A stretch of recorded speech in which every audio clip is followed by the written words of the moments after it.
Hi, Swaroop. We're so excited to have you joining us. For everyone in the audience, I'm Barbara Don Diego, CEO of Avoxy.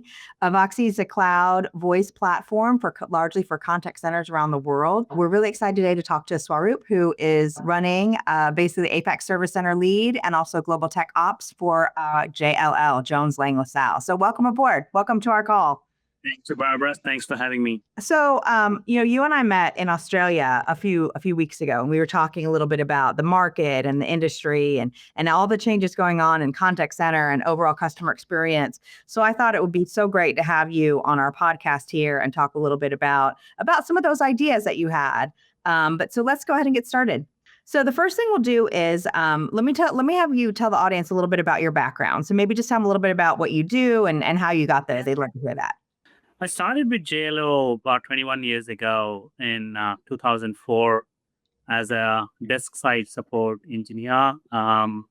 Basically, my experience was into networking and server maintenance and desktop maintenance. At that time, I had just completed my engineering degree in electrical and electronics, kind of ventured into hardware and networking side of business, and started supporting a lot of companies around that side of the business. And then JLL had this opportunity, which they had the opening about the server and desktop maintenance engineer. So I kind of joined them as that person. And eventually I started growing up my portfolio around supporting in India, in Bangalore, and then eventually expanding my role into the service centers. Primarily because of my electrical engineering background, I had an opportunity to expand my role into planned maintenance, regime maintenance of JLL clients per se. Except I was only managing the India region initially, and then expanded into APAC region. So that's when I was kind of asked to set up one more center in Dalian, China, and by the end of 2015, I think probably we were in a stage where we wanted to consolidate globally into one single center or region. And that's when we set up our Manila service centers, which is our current global service center. I mean, I think between 2013 and 2016, we managed to move all our global accounts across to Manila, where English was the primary language of support. Right. And it became our truly global service centers. My previous boss came back to me and said, "You have more experience in electrical engineering, and you have experience and full knowledge of JLL. Why not kind of start working on health and safety mechanisms and technology products which we manage within JLL?" And again, me being me, I said, "Yeah, let's do it." And then I jumped into it, started managing the health and safety technology. Probably 4 or 5 years now since I've started doing that. And it's all global management. So it has really expanded my role into the service center, contact center or service center industry versus the JLL's core competency and business, which is the real estate management services as well. It's great. Now, so 21 years, how many different places did you have to live in? So I worked as a salaried person, starting with Bangalore, India, up until 2015.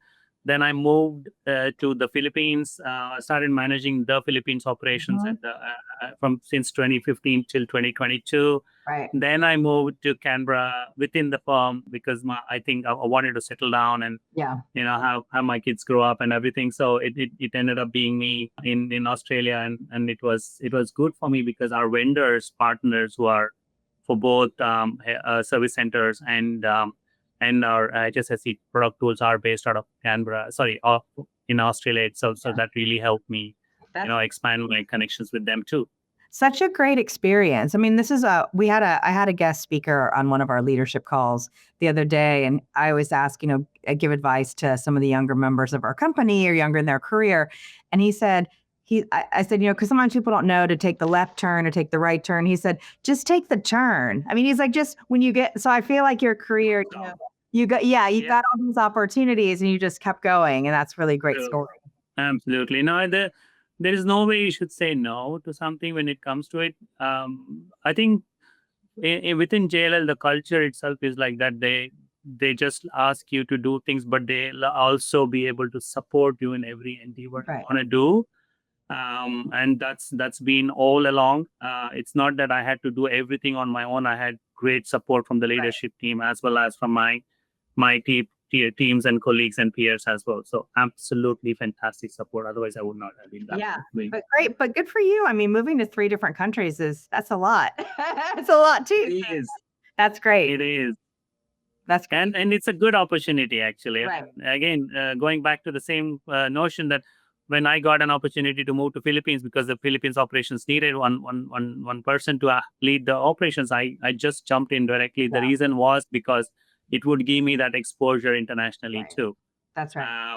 So that was an inroads to a lot Yeah. of things which I'm doing currently. Yeah. Really good. Let's back up real quick, and just tell our audience here a little bit about what JLL does. I mean, Jones Lang LaSalle. Maybe you've seen the signs. I know everyone's seen the signs everywhere in front of big tall buildings, but maybe tell them a little bit about what the business does. Sure, and I think JLL Jones Lang LaSalle itself is a company which doesn't market much by the way, from my experience though. But then yes, you will see that this building is available for rent or lease, or we're doing brokerages here. But it has a large history. I mean, JLL is one of the stalwarts in the real estate world. We have a 240 plus years of history, going back to 1800s, I would say, and started off in Chicago, and that's our head office even today. We primarily deal with integrated real estate management services, which enables our clients to be able to start a building and then get into the building and manage an ongoing services out of the building, for example. And that's just one wing. There is LaSalle Partners, there is hotels, there is financial capital markets divisions, there is brokerage services, etc. So if any company or a firm wants to get into an individual, very unknown country, and if they want to set up offices and be able to be a success, story in that country, JLL will take from the brokerage point of view, from a research and consultancy standpoint of view. They will take you through the journey of negotiating the lease. They will take you through the journey of if there is a building to be built up, or if it's already built up, then how do we manage those buildings, etc. So it is end to end services starting from scratch itself. So that's what JLL does. Again, as I mentioned, I think one of the very popular notion is it's a real estate company, but we call it ourselves, and I personally experience it in my own world every day in and out day out is JLL is not necessarily a real estate company, but it's a technology company for the real Right. estate world. So we do a lot of technology innovations for the real estate industry, and then we bring in products which is really helpful for our customers to grow in that part of the world as well. So that's our primary core competency too. Yeah, I can totally see that. And then that kind of leads into some of the things that you're doing now with technologies. Talk a little bit about, how you're using technology and how you're using voice services, to provide a different kind of experience for your customers, or for the customers of JLL. So my core competency on the service centers comes into play where it's predominantly around reactive maintenance activities for the contact center business. Meaning, when a customer is in a building, they need certain issues to be resolved within a certain SLA. And our contact centers are Like if available. the air conditioner went out in the building, or if like the Yes. heat is too hot, or if the coffee, Yes. if there's a power outlet that plugs in the coffee maker is broken. Yes. These are big problems Absolutely. in the office, You right? can- The coffee maker yes. doesn't work. If the air conditioner doesn't work, it's a problem. Yeah. Absolutely. So that's the main. I mean, that's the soft services side of things. We do a lot around hard services also. For example, generator break, Yeah. blackout in the building, Massive problem. um, Right. everything. So, and where our centers are, we are trying to become more of an emergency contact center rather than for any non-urgent, non-emergency requests. The reason being, emergencies are critical for in nature, either whether it is about a life, or whether it's a revenue, or it's a running of the building, etc. So we can't concentrate ourselves on the emergency contact center side of things. Not necessarily meaning that we will push away for somebody who's calling in for non-emergency, because my emergency could be different than your emergency, Right. because if Right. you're calling in and say today that my pedestal lock is lost, I want a lock to be unlocked, it probably is an unimportant thing when you hear it in common terms. But then if your passport is locked inside that pedestal and you Yeah. need to get to the airport in next 30 minutes, that's important. Or you have The to start a person, board meeting and everyone's waiting. Yes. Right. absolutely.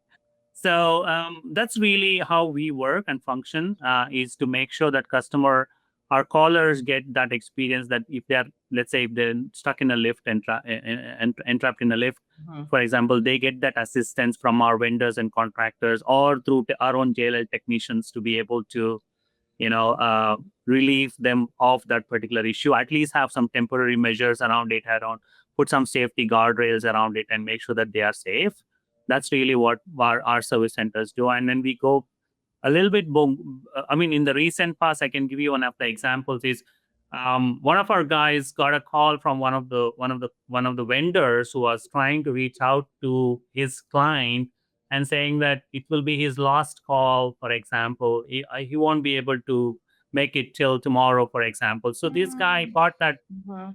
that notion, and he was able to contact his manager and be able to connect to that person. He was given assistance towards that as well. So it's not necessarily about our services being You gotta just build hot him. and cold Right. calls or Right. trainings, etc. It could be a Mhm. personal Mhm. change in the way we do it. And there are people who are, I can give you several horror stories, but then few of them would be somebody getting, somebody hit their nose onto the glass wall because they were just walking with their mobile phone in Mhm. their hand, obviously, which is very common nowadays. They need assistance, not Right. necessarily for their nose, but also the cleaning of the glass Yeah, right, around right. them, because it can hurt someone else.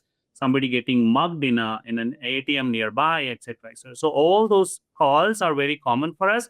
99% of the time that doesn't happen, by the way. I'm telling you the wrong stories, I guess.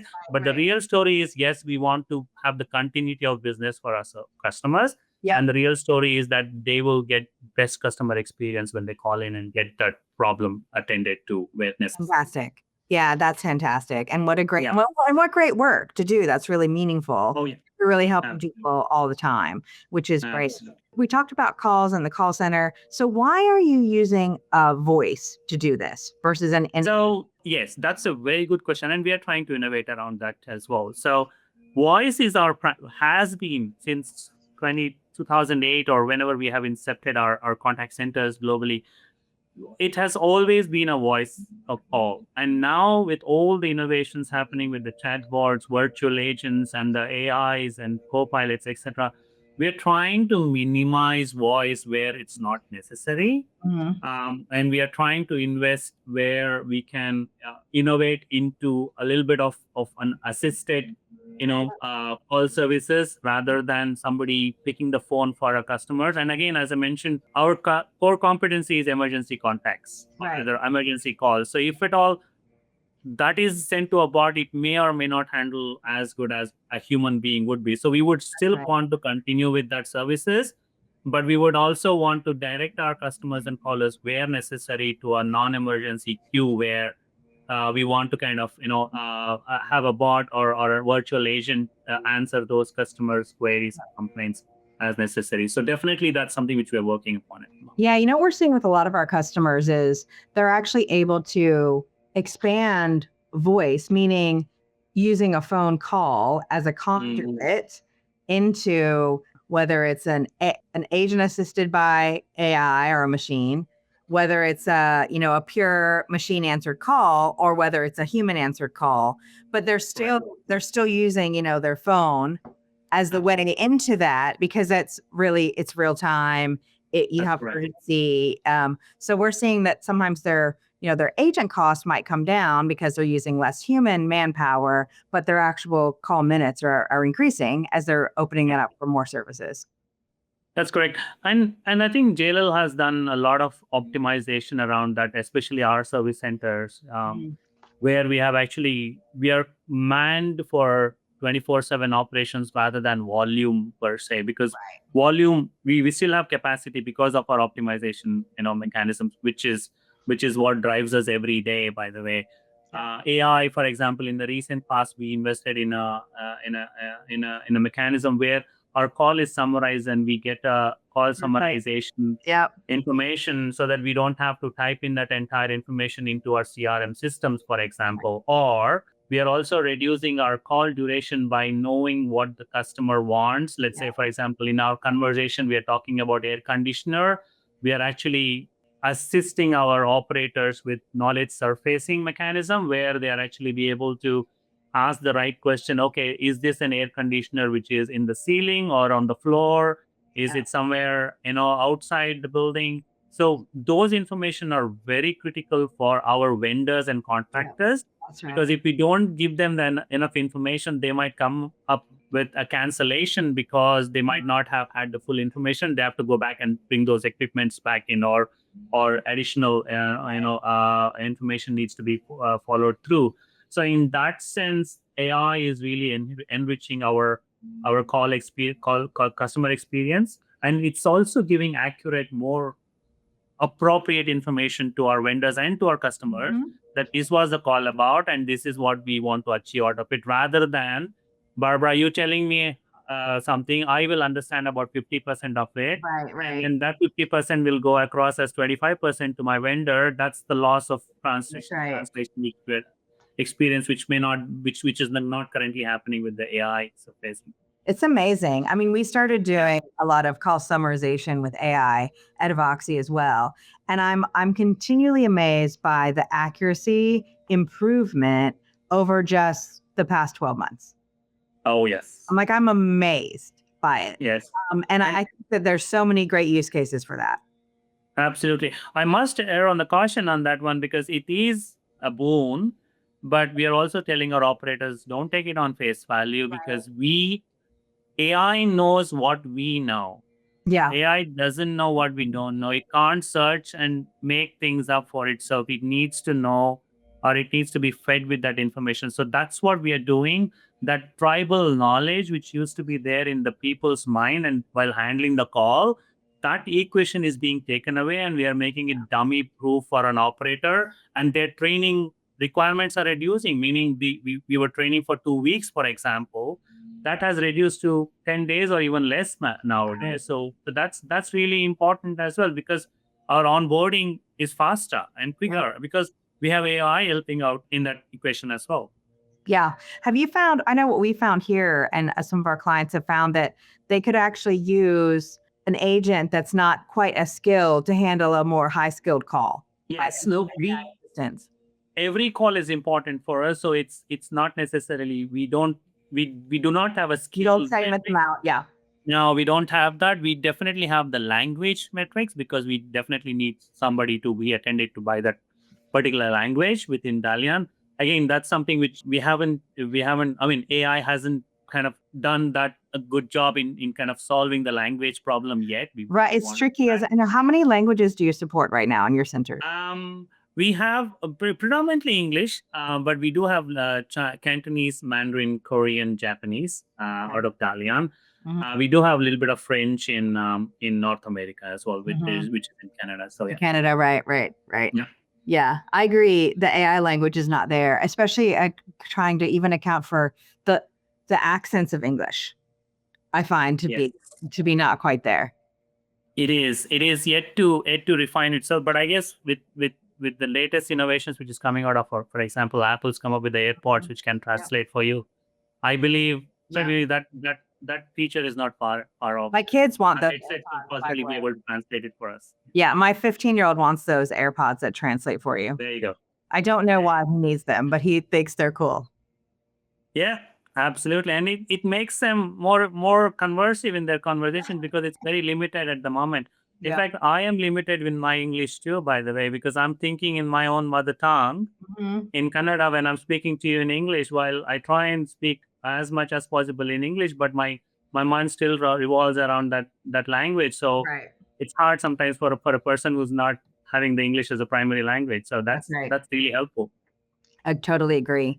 All right, let's talk a little bit about metrics. So you've implemented a lot of different technologies. You focus on these critical emergency cases for customers. What are some metrics you track to make sure it's all working? So we are very simplistic in that nature, right? So we our primary course deliverables are around grade of service, which is SLA, which should be beyond 80% all the time. And then our answering time should be under 30 seconds.